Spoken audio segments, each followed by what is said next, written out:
اور اگر تم ایک عورت کو چھوڑ کر دوسری عورت کرنی چاہو اور پہلی عورت کو ڈھیر سا مال دے چکے ہو تو اس میں سے کچھ مت لینا،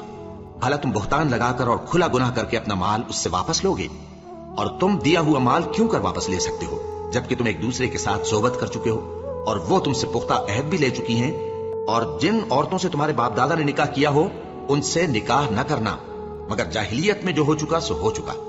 یہ نہایت بے حیائی اور اللہ کی ناخوشی کی بات تھی اور بہت برا دستور تھا۔ تم پر تمہاری مائیں اور بیٹیاں اور بہنیں اور پھوپھیاں اور خالائیں اور بھتیجیاں اور بھانجیاں اور وہ مائیں جنہوں نے تم کو دودھ پلایا ہو اور رضائی بہنیں اور ساسیں حرام کر دی گئی ہیں، اور جن عورتوں سے تم خلوت کر چکے ہو ان کی لڑکیاں جنہیں تم پرورش کرتے ہو وہ بھی تم پر حرام ہیں۔ ہاں، اگر ان کے ساتھ تم نے خلوت نہ کی ہو تو ان کی لڑکیوں کے ساتھ نکاح کر لینے میں تم پر کچھ گناہ نہیں، اور تمہارے صلبی بیٹوں کی عورتیں بھی اور دو بہنوں کا اکٹھا کرنا بھی حرام ہے، مگر جو ہو چکا سو ہو چکا، بے شک اللہ بخشنے والا ہے، بڑا مہربان ہے۔ اور شوہر والی عورتیں بھی تم پر حرام ہیں مگر وہ جو قید ہو کر باندیوں کے طور پر تمہارے قبضے میں آ جائیں۔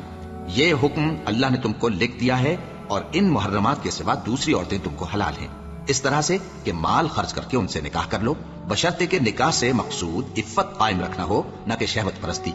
تو جن عورتوں سے تم لطف اندوز ہوئے ان کا مہر جو مقرر کیا ہو ادا کر دو، اور اگر مقرر کرنے کے بعد آپس کی رضامندی سے مہر میں کمی بیشی کر لو تو تم پر کچھ گناہ نہیں،